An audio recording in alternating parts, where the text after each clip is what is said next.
오늘 이 시간 함께 읽을 하나님의 말씀 마가복음 6장 33절에서 44절까지의 말씀입니다.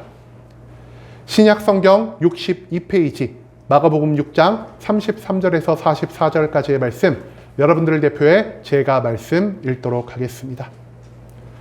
마가복음 6장 33절 말씀부터 쭉 읽어나가도록 하겠습니다. 그들이 가는 것을 보고 많은 사람이 그들인 줄 안지라. 모든 고을로부터 도보로 그곳에 달려와 그들보다 먼저 갔더라. 예수께서 나오사 큰 무리를 보시고 그 목자 없는 양 같음으로 인하여 불쌍히 여기사 이에 여러 가지로 가르치시더라. 때가 저물어가매 제자들이 예수께 나와 여짜오되 이곳은 빈들이요 날도 저물어가니 무리를 보내어 두루 촌과 마을로 가서 무엇을 사 먹게 하옵소서. 대답하여 이르시되 너희가 먹을 것을 주라 하시니 여짜오되 우리가 가서 200데나리온의 떡을 사다가 먹이리이까. 이르시되 너희에게 떡 몇 개나 있는지 가서 보라 하시니 알아보고 이르되 떡 5개와 물고기 2마리가 있더이다 하거늘 제자들에게 명하사 그 모든 사람으로 때를 지어 푸른 잔디 위에 앉게 하시니 때로 100명씩 또는 50명씩 앉은지라. 예수께서 떡 5개와 물고기 2마리를 가지사 하늘을 우러러 축사하시고 떡을 떼어 제자들에게 주어 사람들에게 나누어 주게 하시고 또 물고기 2마리도 모든 사람에게 나누시매 다 배불리 먹고 남은 떡 조각과 물고기를 12바구니에 차게 거두었으며 떡을 먹은 남자는 5,000명이었더라. 아멘.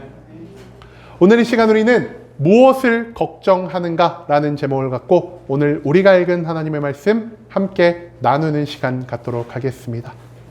여러분, 이 교회를 다니고 있는 우리 성도님들이요 가장 많이 걱정하고 있는 것 무엇일까요? 여러분들 머릿속에 생각나시는 거를 입으로 뱉지 마시고 잠깐만 머릿속에 담아두고 계시면 좋을 것 같습니다. 2024년 목회 연구 데이터 연구소 그리고 가피풀의 설문과 크리스천 투데이의 통계 조사를 제가 찾아봤는데요. 1등은 잠깐 맨 마지막에 제가 말씀드리도록 하겠고요. 2등 어떤 것으로 가장 많이 고민을 하실까요? 2등이 바로 자녀들의 교육과 진로 문제로 걱정하는 성도님들이 굉장히 많다라고 합니다. 3등은 무엇이냐? 어떤 분이 말씀하신 것처럼 바로 건강의 문제가 될 것이고요. 4번째는 인간관계의 문제로 인해서 이 교회 가운데 걱정하시는 분들이 많고 5번째는요 최근에 급부상한 문제라고 합니다. 무엇일까요? 바로 청년들이 가장 많이 걱정하고 있는 거죠. 요즘 들어 급부상한 문제, 결혼과 연애에 관한 문제라고 합니다. 그렇다면 여기 나오지 않은 것들 중에 우리가 가장 많이 고민하고 있는 게 있다라는 거겠죠. 1등 무엇일까요? 그죠? 경제적인 문제가 제 1등을 차지했다라고 합니다. 여러분, 특히 오늘날 어떤 상황입니까? 경제적인 상황이요 과거보다 점점 더 안 좋아지고 있습니다. 뉴스를 틀면은 제가 매일매일 매년마다 듣는 말이 뭐냐? 역대 최고의 불황이라는 말을요 제가 2010년에도 들었고요 15년에 들었고 20년에 들었고 24년에 들었습니다. 한마디로 매년 우리가 최악의 상황을 살아가고 있다는 것이죠. 이런 상황 가운데에서 이 경제적인 문제는요 이 교회 예배에 참석하신 모든 분들의 마음 가운데 공통적으로 가지고 있는 가장 큰 문제라 할 수 있겠습니다. 여러분들한테 참 이상하죠? 우리가 교회에 나오면 제일 많이 들을 수 있는 말이 무엇일까요? 예수 그리스도께서 우리를 위해 십자가에서 고통받으시고 우리를 대신하여 죽으셨기 때문에 우리의 삶에 있는 모든 문제가 이미 그리스도의 보혈로 인해 완벽히 해결되었다라는 이 말씀을요 우리가 목사님들의 설교 가운데에서 수십 번, 수백 번, 수만 번은 들은 것 같습니다. 그럼에도 불구하고 우리가 여전히 무엇을 하고 있죠? 우리가 예수 그리스도의 보혈의 피를 믿음에도 불구하고 여전히 이러한 수없이 많은 고민들 가운데 살아가고 있다라는 이 성도들의 아이러니를 보여주고 있다라는 것입니다. 여러분, 그렇다면 이런 아이러니한 상황 가운데에서 하나님은 우리에게 무엇을 말씀하고 계시며 이 말씀을 통해서 우리가 우리의 삶을 어떻게 변화시켜 나아갈 수 있을지 우리가 오늘 본문 말씀을 통해서 이것들에 대한 해답을 함께 찾아갈 수 있게 되기를 소망하겠습니다. 오늘 본문 말씀은요 예수 그리스도가 제자들과 함께 배를 타고 이동하시는 모습을 우리에게 보여줍니다. 그리고 저 멀리서 예수님과 제자들이 배를 타고 어느 목적지로 이동하시는 걸 본 주변에 있는 수많은 마을의 사람들이요 예수 그리스도와 제자들이 탄 배를 미친 듯이 쫓아가서요. 예수님이 목적지에 도착하기 전 먼저 그 자리에 도착해 예수 그리스도를 기다리고 있었다라는 것을 성경 말씀은 우리에게 보여주고 있다라는 것이죠. 먼저 도착하고 있는 그 사람들보다 늦게 그 자리에 오신 예수님은요, 그 사람들을 보고 마음에 큰 슬픔을 느끼셨습니다. 그들이 마치 목자가 없는 양들과 마찬가지로 목자 대신 예수 그리스도를 쫓아 자신의 모든 것들을 내팽개치고 이 자리로 모였다는 것에 그리스도는 큰 슬픔을 느끼셨다는 것이죠. 그렇기 때문에 예수님이 그들에게 무엇을 주셨습니까? 예수님은요, 빈 들로 그들을 인도하신 다음 빈 들에서 저들에게 천국의 복음을 전파하기 시작합니다. 그리고 이 천국의 말씀을 통해서 저들의 병들고 상한 마음에 위로와 기쁨을 허락해 주셨다라는 것입니다. 그런데요, 예수 그리스도의 이 모든 말씀이 서서히 끝나기 시작하자 이제 해가 뉘엿뉘엿 저물어 가기 시작합니다. 그리고 해가 저물어 간다면 우리가 가장 먼저 무엇을 느낄까요? 그죠? 배가 고프죠. 많은 사람들이요, 배가 고픔을 느끼자 제자들이 예수님 앞에 나와 이렇게 말했다라고 합니다. 예수님, 이제 해가 저물었으니까 여기에 모인 이 많은 사람들 주변에 있는 마을로 가서 저들이 식사를 하게 합시다. 그리고 우리는 이 자리를 떠나서 다시 우리의 목적지로 이동했으면 좋겠습니다. 라고 말이죠. 그러자 예수님이 제자들에게 무엇을 말씀하시죠? 얘들아, 너희가 먹을 것을 저들에게 주어라 라고 명령하십니다. 그러자 제자들이 어떤 말을 예수님께 합니까? 예수님, 여기에 있는 이 모든 사람을 먹이려면요 200데나리온을 가지고 떡을 사도 모자랄 것 같습니다라는 이러한 말을 하게 된다는 것입니다. 그리고 제자들이 예수님의 말씀에 순종하지 못하는 모습을 보이자 예수님이 그 다음 하신 것 무엇이었습니까? 예수님은 제자들에게 여쭤보십니다. 너희가 가진 것이 무엇이냐라고 말이죠. 그러자 제자들이요 군중을 돌아다니면서 보리떡 5개와 물고기 2마리를 가지고 예수 그리스도 앞으로 나옵니다. 그리고 그 떡 5개와 물고기 2마리를 받으신 예수님 어떤 일을 하시죠? 그것에 축사 기도를 하시고요. 사람들을 모여 앉게 하신 다음에 그 떡을 조금씩 떼어 그 물고기를 조금씩 떼어 백성들을 먹이기 시작하셨다는 것입니다. 그런데 여기서 놀라운 기적이 일어나죠. 예수님이 떡을 떼어도요 떡이 계속해서 남아있고 물고기를 나눠도요 그 물고기가 멈추지 않았다는 것입니다. 그렇기 때문에 예수님은 그 자리에 모여있는 성인 남성 5,000명이나 되는 사람들을 모두 먹이시고요. 무려 12광줄이나 되는 더 많은 양식을 남기게 되셨다는 것. 이것을 우리가 어떤 기적이라고 부릅니까? 우리가 이것을 흔히 오병이어의 기적, 보리떡 5개, 물고기 2마리의 기적이라 부른다고 합니다.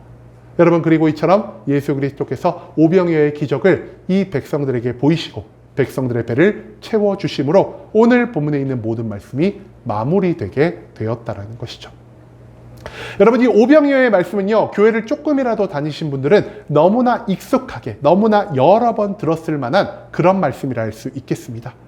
그런데 이 오병이어의 과정 가운데에서 우리가 집중하는 건 무엇입니까?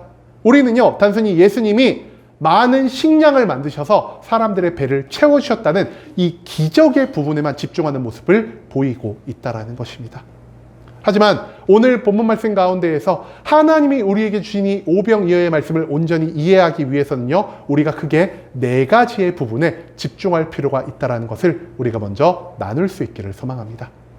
우리가 첫 번째로 집중해야 할 것 무엇이냐? 바로 예수 그리스도가 왜 이 백성들에게 하나님의 기적을 보이셨나 하는 것입니다. 두 번째는요, 백성들과 제자들이 예수님 앞에서 걱정했던 것이 무엇이냐 하는 것입니다. 세 번째는 예수 그리스도가 이 문제를 어떻게 해결하셨냐 하는 것이고요.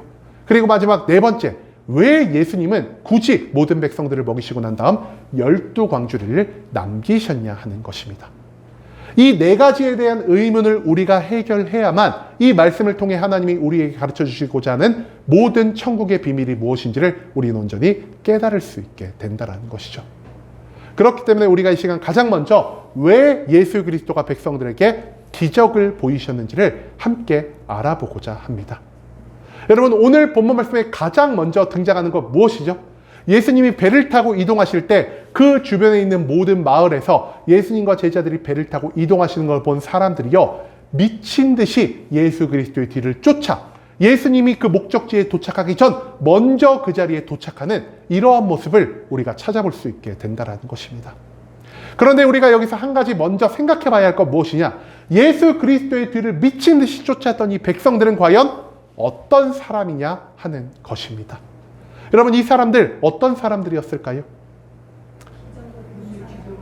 이미 기적을 본 사람들. 저는 이 사람들을 어떻게 생각했냐면요, 대부분 일을 구하지 못한 사람들, 그리고 가난함으로 인해서 괴로움과 고통을 경험하고 있는 사람들이라고 생각을 했습니다. 제가 왜 이런 생각을 하게 됐냐? 크게 두 가지의 이유가 있습니다. 여러분, 예수님이 언제 이동을 하셨을까요? 밤에 이동을 하셨을까요? 아니면 아예 아침에 이동을 하셨을까요? 예수 그리스도가 배를 타고 이동하던 시기는요, 한낮에 해가 정오에 떴을 무렵이었던 것 같습니다. 그렇기 때문에 많은 사람들이요, 아무런 감춰진 것 없이 예수 그리스도의 이동을 볼 수가 있었고요, 그들이 열과 성을 다해서 예수 그리스도를 뒤쫓을 수가 있었다는 것입니다. 여러분, 그런데 한낮이 보통 뭐 하는 시간일까요? 그죠? 일을 하는 시간이죠. 그런데 일을 하는 시간에 저들이 예수님을 쫓았다는 것은 곧 무엇을 의미하는 것일까요? 저들이요, 매일매일 나가서 일을 온전히 구하지 못했던 사람이었다는 것입니다. 또한 저들이 예수 그리스도 앞에 가지고 나온 음식, 무엇이라고 제가 아까 말씀드렸죠? 보리떡 5개입니다. 여러분, 그런데 그 당시 사람들이 주로 먹었던 것은 무슨 떡일까요? 밀가루로 만든 떡이었다고 합니다. 그런데 밀가루로 만든 떡을 가져오지 못하고 저들이 가진 양식 중에 하나가 보리떡이었다는 것은 곧 무엇을 의미하는 것일까요? 저들이요, 밀떡을 먹을 수도 없을 만큼 가난한 자들이었다라는 사실을 우리가 이 두 가지를 통해 충분히 추측해 볼 수 있다는 것입니다. 한마디로 저들은요, 한낮에 자신의 일터에 가서 일을 하는 자가 아닌 일을 구하지 못했기 때문에 예수 그리스도를 전력으로 쫓아갈 수 있었던 자들이었고요, 또한 가진 것이 없는, 밀떡을 먹지 못해 보리떡밖에 먹지 못했던 그런 가난한 자들, 이런 가난과 실직으로 인해 절망 가운데 빠져 있는 자들이 다른 어떤 것보다 예수 그리스도를 쫓아 나아갔다는 사실을 우리는 이 말씀 가운데에서 먼저 생각해 봐야 한다는 것입니다. 여러분, 그런데 저들이 왜 예수 그리스도의 뒤를 쫓았을까요? 저들이 앞서 누가 말씀하신 것처럼 예수 그리스도께서 기적을 행하며 다닌다는 사실을 귀로 들었기 때문이라는 것입니다. 저렇게 기적을 만드신 예수 그리스도라면, 저렇게 놀라운 말씀을 전파하고 다니시는 예수 그리스도라면은 우리의 문제를 해결해 주지 않으실까? 우리의 고민 가운데에서 우리를 위로해 주지 않으실까라는 이런 희망을 가지고 저들은 예수 그리스도를 미친 듯이 뒤쫓을 수밖에 없었다라는 것입니다. 여러분, 그런데요, 예수 그리스도의 뒤를 쫓아 그리스도가 도착하고자 하시는 그 장소에 먼저 도달해 있었던 백성들을 보시고 예수님은 백성들 어떻게 생각하셨다라고 오늘 본문 말씀 기록하고 있죠. 저들을 목자 없는 양같이 불쌍히 여기셨다라고 성경이 말하고 있다는 것입니다. 여러분, 그런데 왜 예수님은요, 저들을 목자 없는 양같이 불쌍히 여기셨을까요? 우리가 여기서 생각해 봐야 할 것이 있습니다. 여러분, 이스라엘의 목자 누구입니까? 우리가 시편에 잘 알고 있는 다윗의 시편 있죠? 여호와는 나의 무엇이라 그러죠? 여호와는 나의 목자시니. 여러분, 이스라엘의 목자는요, 하나님입니다. 그런데 예수 그리스도의 뒤를 쫓아온 사람들 어떤 민족이죠? 이스라엘 민족입니다. 그런데요, 하나님을 목자로 삼아야 할 이스라엘 민족들을 예수님이 지금 무엇으로 보고 계신다라고요? 목자가 없는 양같이 바라보고 계신다라는 것입니다. 이 말은 곧 무엇을 의미하는 것입니까? 저들이요, 하나님을 머릿속으로는, 지식으로는 알고 있었으나 하나님을 내 마음에 온 세상의 주인으로, 나의 신으로, 이 세상에 하나밖에 없는 우리의 주인으로 인정하지 않는, 즉 하나님에 대한 믿음이 없는 모습을 가지고 있었기 때문에 예수님은 저들을 목자가 없는 양같이 여기셨다라는 것, 이것을 또한 우리가 생각해 볼 필요가 있었다라는 것이죠. 한마디로 저들은요, 하나님을 믿지 않았기 때문에 하나님과 동행함 가운데에서 발생하는 모든 기쁨을, 모든 축복을, 모든 평강을 온전히 누릴 수가 없었던 것이라는 사실을 오늘 본문 말씀은 우리에게 가르쳐주고 있다는 것입니다. 그렇기 때문에 이런 믿음이 없는 자들에게 예수님이 지금 무엇을 하려 하시죠? 예수님은 저들에게 기적을 보여주고자 하신다라는 것입니다. 왜냐? 저들이 예수 그리스도의 기적을 경험한다면은 저들은 하나님의 살아계심을, 하나님의 전지전능하심을, 그리고 우리 백성들을 향한 하나님의 사랑을 계속해서 느낄 수 있게 되기 때문이라는 것이죠. 한마디로 예수 그리스도는요, 저들에게 기적을 경험하게 하심으로 저들이 믿음을 완성해 나아갈 수 있는 체험의 신앙을 저들에게 공급하고자 하셨다라는 것입니다. 또한 그뿐만 아닙니다. 예수님은요, 이 땅 가운데에서 나를 통해 만들어지는 기적을 통해 내가 곧 하나님이라는 사실, 곧 예수 그리스도가 삼위일체 하나님 중 성자 하나님이라는 사실, 하나님과 같은 본질을 가지고 계시며 이 땅 가운데 하나님이 예고하신 대로 내려온 너희들의 메시아라는 사실을 증거하시기 위해서 이 기적을 백성들에게 보이기로 결정하셨다라는 사실, 그것을 우리가 가장 먼저 기억할 필요가 있다라는 것입니다. 자, 그러면 두 번째로 우리가 이 말씀 가운데 집중해서 봐야 할 건 무엇이냐? 백성들과 제자들이 지금 무엇을 걱정하고 있는지를 우리가 다시 한번 돌아볼 필요가 있겠습니다. 여러분, 제자들과 백성들이 처음에 예수 그리스도 주변에서 말씀을 들었을 때 저들의 마음 가운데 어떤 감정이 피어났을까요? 걱정과 근심을 가지고, 괴로움과 절망을 가지고 예수 그리스도 찾아온 그들이요, 예수 그리스도의 복음 가운데에서 하나님을 발견함으로 저들은 기쁨과 평강을 누리며 그들이 가지고 있던 모든 걱정과 근심을 잠시간이라도 내려놓을 수 있게 되었을 것입니다. 무엇을 통해 우리가 그것을 알 수 있냐? 그리스도가요, 저들이 모였음에도 특별한 기적을 먼저 보이시지 않고 가장 먼저 무엇을 하셨더라고요? 하나님의 천국 복음을 전파하셨습니다. 그런데 우리가 생각을 해봅시다. 여러분, 우리가 콘서트를 보러 갔는데요, 콘서트를 딱 보러 갔는데 어떤 사람이 그 앞에 나와서 하라는 노래는 안 하고 1시간 동안 마이크를 들고 주저리 뭔가를 떠들고 있습니다. 그러면 어떻게 될까요? 그 콘서트장에 모인 사람이요, 짜증을 낼 거고요, 자리를 떠날 수도 있다는 것이죠. 그런데 그 자리에 모인 사람들, 예수 그리스도의 기적을 보기 위해서 나에게 놀라운 축복을 내릴 그리스도를 기대함으로 그 자리에 모인 사람들이요, 그 자리를 떠나지 않고 모두 계속 자리를 지켰다라는 것은 말씀 가운데에서 저들이 세상이 줄 수 없던 기쁨과 평강을 누렸다는 것으로도 우리가 이 말씀을 해석할 수가 있다는 것이죠. 그런데 문제가 언제 발생할까요? 예수님의 말씀이 모두 끝나기 시작할 무렵, 즉 해가 지기 시작할 무렵이었다는 것입니다. 여러분, 말씀 가운데에서 기쁨과 평강을 얻고 나의 모든 근심과 괴로움을 그리스도 앞에 내려놓았던 이 사람들이요, 해가 지기 시작하자 무엇을 생각하게 되었을까요?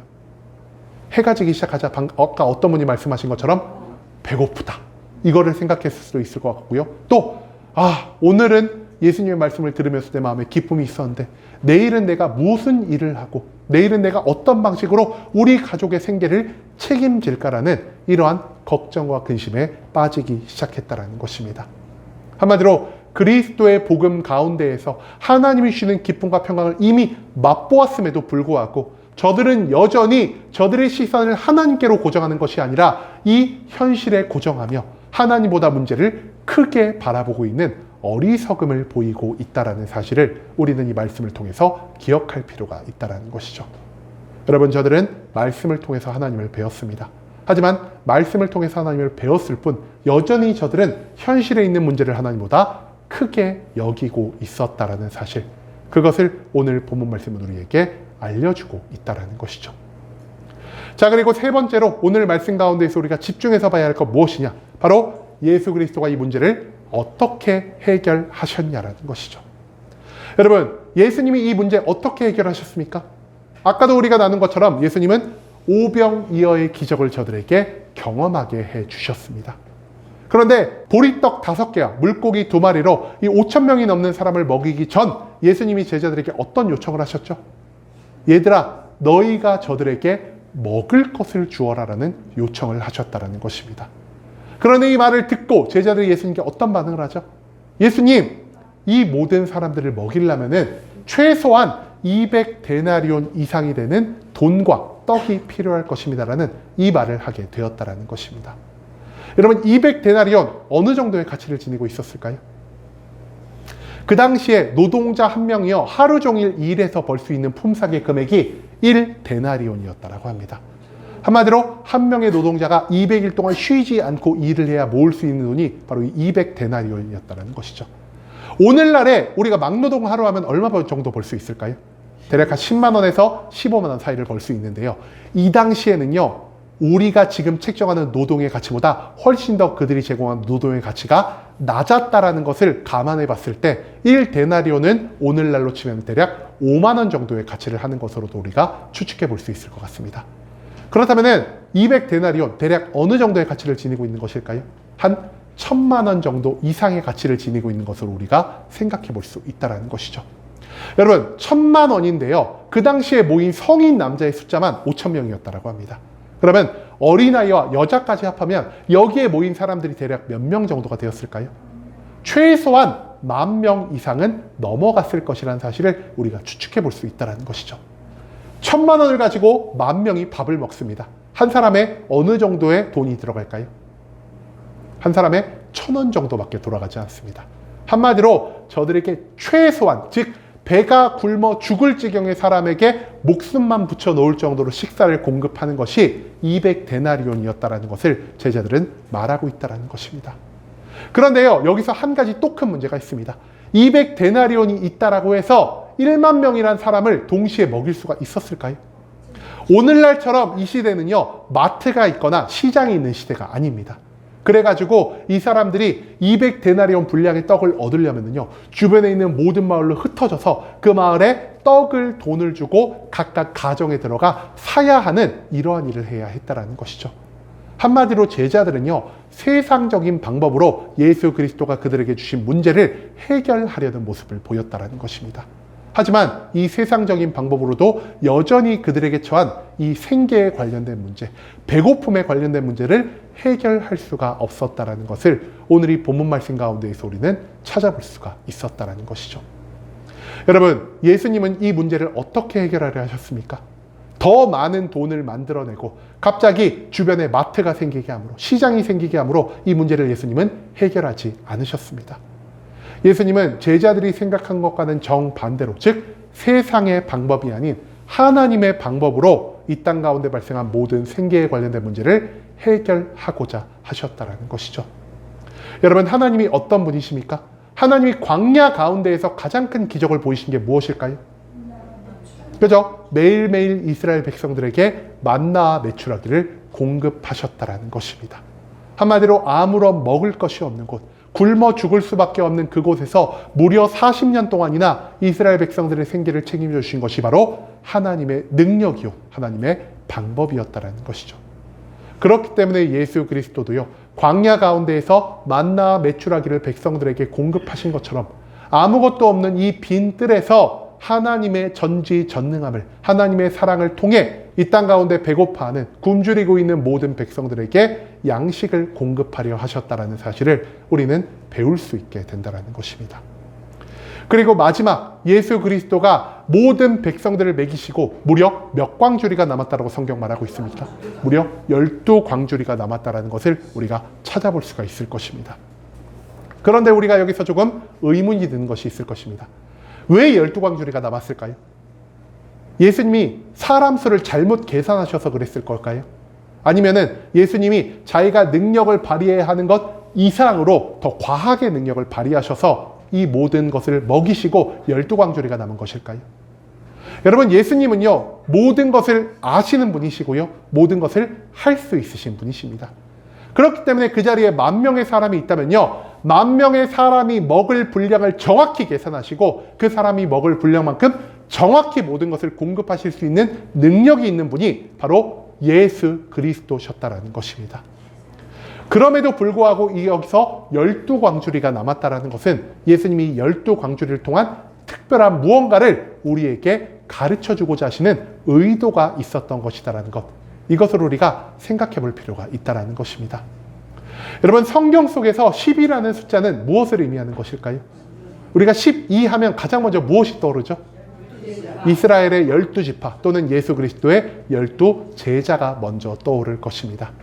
이 10이라는 숫자는요, 하나님 안에서 하나님의 언약 가운데 살아가는 하나님의 온전한 백성들을 의미하는 숫자로 사용이 되고 있다는 것이죠. 여러분, 그런데 예수 그리스도의 기적은요, 그 들판에서 예수님의 말씀을 듣고 예수님의 능력으로 배를 채운 그 사람들에게만 허락되는 것일까요? 그게 아니라는 것입니다. 예수 그리스도의 능력은요, 그 자리에 없었던 이스라엘 12지파를 향해서 퍼져 나아가는 하나님의 사랑이자 하나님의 전지전능한 능력이었고요. 거기서 멈추지 않고 우리도 지금 이 시간 하나님을 믿는 믿음을 통해 아브라함의 언약을 그대로 이어받은 언약의 백성들로서 하나님이 이 12광주리를 통해 그 자리에 있는 사람들만이 아닌 이스라엘 12지파만이 아닌 여전히 예수 그리스도를 통해 하나님을 믿고 살아가는 우리들에게도 우리의 모든 삶의 문제를 해결해 주시고자 한다는 하나님의 사랑과 하나님의 계획이 담긴 그러한 증거가 바로 오늘 본문에 등장하는 12광주리라 할 수 있다는 것입니다. 한마디로 예수 그리스도의 기적은 하나님의 전지전능함과 하나님의 사랑은요, 온 세상 가운데 하나님을 온전히 믿으며 살아가는 모든 사람을 위해 예비된 것이란 사실. 즉 우리도 오늘 이 시간 예수 그리스도의 오병이어의 기적을 우리들의 삶 가운데에서 하나님의 능력으로 경험할 수 있게 되었다는 사실을 예수님은 이 12광주리라는 물건을 통해 우리에게 알려주고 계신다는 것입니다. 여러분, 우리가 이 땅 가운데에서 걱정하며 살아가는 것은 무엇입니까? 우리가 앞서도 함께 나눈 것처럼 우리는 경제적인 문제를 걱정하고요. 자녀들의 장래를 걱정하고요. 우리들의 건강을 걱정하고요. 우리들의 인간관계를 걱정하고요. 그 외의 수많은 것들을 걱정하며 살아갈 때가 너무나 많은 것 같습니다. 그런데 이처럼 우리의 육신에 관련된 문제, 우리의 생계에 관련된 문제로 걱정하는 우리 모든 성도님들을 바라보시고 예수 그리스도는 과연 어떤 말씀을 하셨을까요? 우리가 마태복음 6장 25절 말씀에 보면은요, 예수님의 이런 말씀을 찾아볼 수가 있습니다. 그러므로 내가 너희에게 이르노니 목숨을 위하여 무엇을 먹을까? 무엇을 마실까? 몸을 위하여 무엇을 입을까? 염려하지 말라라는 말씀을 남겨주셨습니다. 또한 로마서 14장 17절 말씀에서 하나님이 우리에게 무엇을 선포하셨죠? 하나님 말씀하십니다. 하나님의 나라는 먹는 것과 마시는 것이 아니요 오직 성령 안에 있는 의와 평강과 희락이라. 이 두 가지의 말씀 가운데에서 공통적으로 우리에게 주시는 가르침 무엇이죠? 먹을 것과 마실 것을 걱정하지 말라라는 것입니다. 여러분, 먹을 것과 마실 것이 정확히 무엇을 의미하는 것일까요? 우리 육신의 생존과 관련된 모든 것들을 우리가 걱정하지 말 것, 이것을 하나님이 요청하고 계신다는 것입니다. 왜 우리가 먹을 것과 마실 것을 걱정하지 않아도 될까요? 하나님이 이미 우리의 삶 가운데에서 먹을 것과 마실 것의 모든 것, 우리의 생명과 관련된, 우리의 생계와 관련된 모든 것들을 예비해 놓으셨기 때문이라는 사실을 우리는 이 두 가지의 말씀을 통해서 찾아볼 수가 있다는 것입니다. 한마디로 하나님은 육신과 관련된 모든 것으로 우리가 걱정하고 근심하며 살아가는 그 모든 것이 하나님을 온전히 믿는 자 가운데에서 불필요한 일이라는 사실, 아무런 쓸모가 없는 헛된 행위라는 사실을 우리에게 가르쳐주고 계신다는 것이죠. 여러분, 성경 말씀 가운데에서 우리가 찾아볼 수 있는 것 무엇입니까? 지금으로부터 대략 3000년 전에 어떤 일이 일어났죠? 지금으로부터 3000년 전 광야 가운데에서 40년 동안 이스라엘을 만나 메추라기로 먹이신 하나님의 기적을 우리는 성경의 말씀 가운데에서 찾아볼 수가 있습니다. 그러면 지금으로부터 2000년 전에는 어떤 일이 일어났을까요? 오늘 본문 말씀에 나온 것처럼 빈 들에서 먹을 것도 없고 돈도 가지지 못한 그 모든 백성들, 1만 명이 넘는 백성들을 오병이어의 기적을 통해 배불리 먹이신 예수 그리스도에 대한 말씀을 우리가 성경의 말씀 가운데에서 찾아볼 수가 있다는 것입니다. 여러분, 그런데요, 하나님의 이러한 전지전능한 능력이, 우리를 향한 하나님의 사랑이 3000년 전에서 멈춘 것일까요? 2000년 전에서 멈춘 것일까요? 그게 아니라는 것입니다. 오늘 이 시간까지 하나님은요, 우리를 향한 사랑을 멈추지 않으시는 분이시고요, 우리의 생계를 책임지시기 위해, 우리의 모든 부족한 것을 공급하시기 위해 자신의 전지전능한 능력을 사용하는 분이라는 사실을 우리는 이 말씀 가운데에서 생각해 볼 필요가 있다는 것입니다. 여러분, 하나님의 사랑이, 하나님의 능력이 우리 육신에 해당되는 모든 문제들을 해결할 수가 있습니다. 나의 힘과 능력으로는 해결할 수 없는, 세상이 좋다고 말하라는 돈이나 권력이나 명예로는 해결할 수 없는 그 모든 것들, 내 주변에 능력이 뛰어난 사람들을 동원해도 해결되지 않는 나의 삶의 문제는요, 오직 내가 하나님과 함께하는, 그리고 하나님을 믿는 그 믿음의 삶 가운데에서만 온전히 해결될 수 있다는 사실을 예수 그리스도는 이 오병이어의 기적을 통해서 우리에게 가르쳐주고 있다는 것입니다. 여러분, 우리가 이 땅 가운데에서 모든 것을 걱정하지 않아도 되는 이유는 무엇이냐? 바로 우리의 문제의 모든 것들을 아시고 우리의 문제를 책임지고 해결하시는 하나님의 놀라운 능력과 하나님의 놀라운 사랑이 여전히 우리를 향해 있다는 사실. 그것을 오늘 본문 말씀 가운데에서 우리는 잊지 말아야 한다는 것입니다. 여러분, 예수 그리스도가요, 자기를 뒤쫓아온 그 백성들을 어떻게 바라보셨다라고 성경 기록하고 있습니까? 예수님은 그들을요, 목자 없는 양같이 불쌍히 여기며 바라보셨다라고 성경 기록하고 있습니다. 그런데 여전히 하나님을 믿고 여전히 예수 그리스도의 십자가 보혈의 피를 믿고 이 교회에 나와서 예배를 드림에도 불구하고 여전히 하나님 안에서 걱정하며 살아가는 우리들을 하나님은 어떻게 바라보고 계실까요? 그 자리에서 백성들을 바라보신 예수님처럼 목자 없는 양같이 우리를 바라보실 수밖에 없다라는 것입니다. 여러분, 목자가 누구라고 말씀드렸죠? 하나님입니다. 하나님을 믿는다고 입으로는 고백하면서도 하나님이 없이 살아가는 것 같은 우리들의 걱정을 하나님은 불쌍히 여기실 수밖에 없다라는 것입니다. 한마디로 우리가 이 예배 공동체 가운데에서 우리가 그리스도의 피로 거듭난 그리스도인으로서 이 교회의 성도로서 걱정하며 살아간다라는 것은요, 내가 하나님을 아는 지식은 있으나 내가 하나님을 내 마음으로 온전히 믿지 않기 때문이라는 사실을 우리가 기억할 필요가 있다는 것이죠. 한마디로 말씀을 통해서 그 말씀 가운데 있는 하나님을 발견해 하나님을 믿고 하나님을 신뢰하며 살아가는 자들에게는 나의 삶에 있는 모든 걱정과 근심이 사라지고 오직 평강만이 발생할 수 있다는 것을 예수님은 우리에게 가르쳐주고 계십니다. 하지만 그와 반대로 내가 말씀을 읽었음에도 불구하고 그 말씀 가운데 하나님을 온전히 믿지 않고 하나님을 신뢰하지도 않으며 살아가는 모든 자들은 하나님을 믿고 이 교회에 나오고 교회 가운데서 아무리 많은 봉사와 헌신과 헌금을 할지라도 그들은 이 땅 가운데에서 걱정과 절망을 경험할 수밖에 없다라는 사실, 그것을 또한 우리는 오늘 본문 말씀 가운데에서 잊지 말아야 한다는 것이죠. 여러분, 내가 하나님을 믿는다 하면서도요, 내가 너무나 많은 걱정을 가지고 살아간다는 것은 곧 내가 하나님을 믿는 믿음이 없다라는 것을 증거하는 가장 강력한 증거물이 될 수밖에 없다라는 것입니다. 하지만 그와 반대로 내가 모든 괴로움과 슬픔과 절망의 상황 가운데에서도 여전히 마음의 평안함을 가지고 살아간다면 그것은 내가 모든 상황 가운데에서 하나님을 온전히 믿고 살아간다는 가장 강력한 증거가 될 수 있다는 사실을 우리는 오늘 본문 말씀을 통해서 배울 수 있게 되었다는 것이죠. 이제는 우리가 하나님을 온전히 믿고 있는지를 다시 한번 생각해 볼 수 있기를 원합니다. 만나와 메추라기를 통해 그리고 보리떡 5개와 물고기 2마리를 통해 이스라엘 백성들의 생계와 관련된 모든 문제를 해결하신 하나님이요, 오늘날 여전히 우리를 사랑하시고 여전히 우리를 위한 전지전능한 능력을 베푸심으로 우리의 모든 문제를 해결할 수 있는 유일한 분이라는 사실을 우리는 오늘 이 본문 말씀 가운데에서 배울 수 있게 되었습니다. 하지만 이 모든 말씀을 알고 있음에도 불구하고 우리가 이 모든 말씀을 온전히 믿지 않는다면 우리는 걱정과 근심 가운데 살아갈 수밖에 없을 것이요, 우리는 하나님이 예비하신 모든 축복과 모든 기적을 온전히 누릴 수가 없게 된다는 사실을 우리가 또한 기억할 수 있기를 소망합니다.